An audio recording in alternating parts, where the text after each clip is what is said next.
Chapter 8. The Breaking Point. The underground bunker where Rourke had made his base of operations was heavily fortified, with multiple layers of security that made it nearly impossible to infiltrate. But Zeke had something most of Rourke's men didn't: his rank within Concord. For now, that rank would get him past most of the guards without question. Zeke moved through the shadows of the city, his thoughts a tangled mess of fear and resolve. Every step closer to Rourke felt like another step toward an uncertain fate. He had to be careful. He was walking into a den of wolves, and one wrong move could cost him everything. As he neared Rourke's bunker, his comm buzzed. It was Kara. Zeke froze, his mind immediately racing. Why was she calling him now? Could she know what he was planning? Reluctantly, Zeke answered. Kara. Zeke, her voice came through, steady as always. Where are you? Zeke hesitated, his instincts telling him not to trust anyone, not even Kara, the woman who had been his closest ally within Concord. But the tone in her voice, something was wrong. I'm on a mission, Zeke replied carefully. What's going on? There was a pause on the other end, and when Kara spoke again, her voice was low. Dylan suspects you're not going to follow through with your orders. Zeke's blood ran cold. What? I don't know how, but he's watching you. He thinks you're going soft. He's already sent a team to your last known location. If you're planning something, Zeke, you need to be careful. He's not going to give you another chance. Zeke clenched his teeth. He had been so focused on Rourke that he hadn't considered Dylan would be watching him so closely. Now, not only was he walking into enemy territory, but he was being hunted by his own commander. Kara, Zeke said, his voice tight. You don't have to do this. You don't have to stay loyal to Concord. There was a long silence on the other end, and for a moment Zeke thought she might actually be considering his words. But when she spoke again, her voice was cold. I'm not the one who needs to question their loyalty, Zeke. I hope you know what you're doing. The call ended, leaving Zeke standing in the shadows, his heart racing. Kara's words were a warning, but there was no turning back now. He was caught between Dylan's suspicions and Rourke's treachery, and the only way out was through.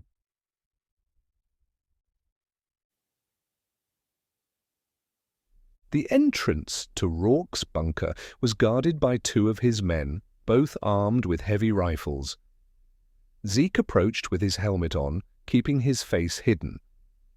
His Concord credentials allowed him to pass through the first checkpoint without incident, but his heart was pounding in his chest.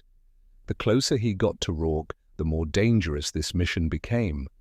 Inside, the bunker was a maze of narrow corridors and makeshift rooms.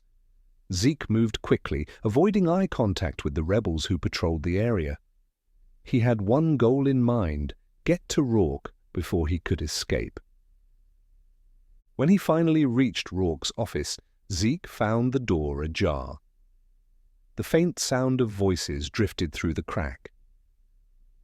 I told you! Everything is in motion! Rourke's deep voice came through. Dylan will take the fall, and Concord will give me the city. All we have to do is wait. Zeke's blood boiled as he listened. Rourke had already sealed the fate of Skyhold, selling out both the rebels and Concord in one fell swoop.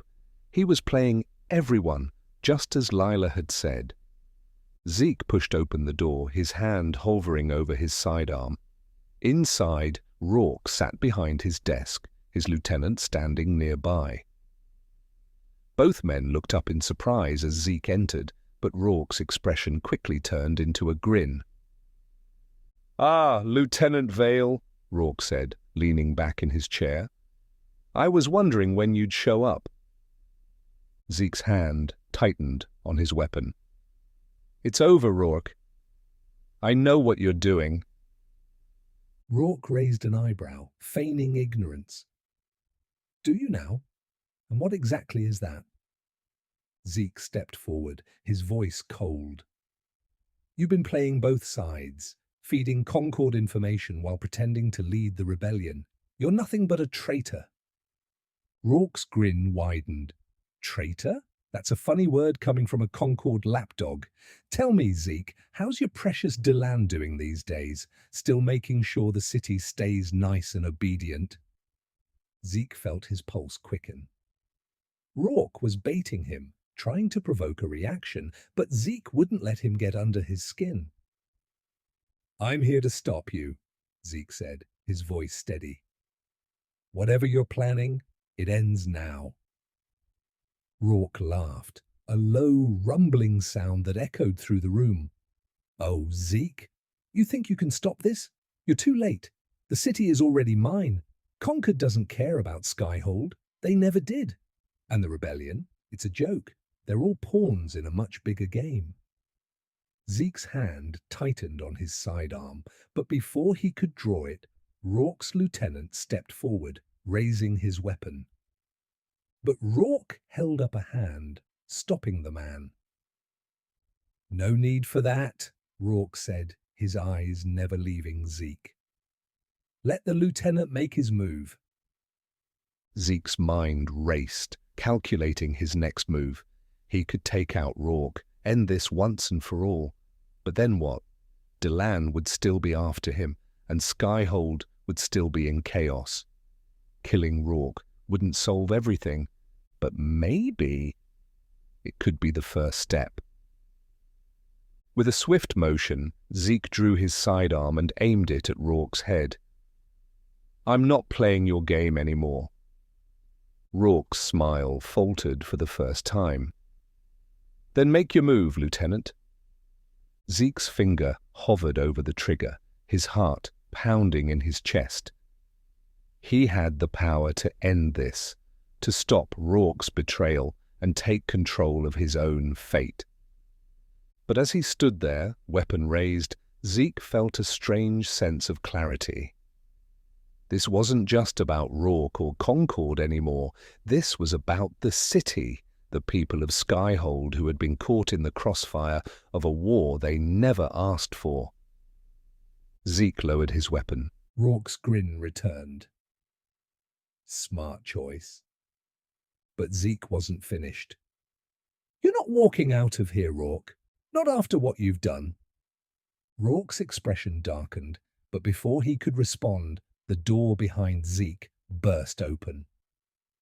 Kara stood there, her weapon drawn, eyes blazing with fury. "Zeke, move!" she shouted. Zeke barely had time to react before Kara fired.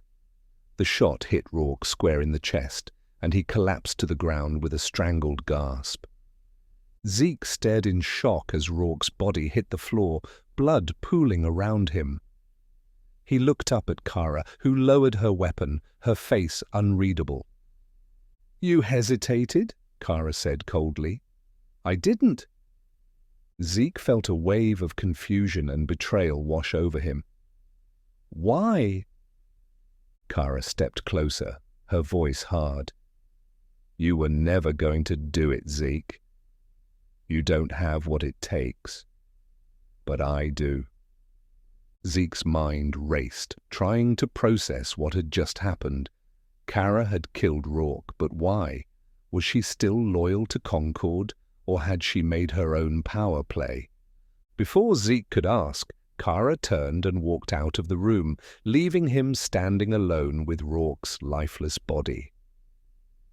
Zeke looked down at the man he had once considered his enemy and realized that in this war there were no clear sides anymore. Only chaos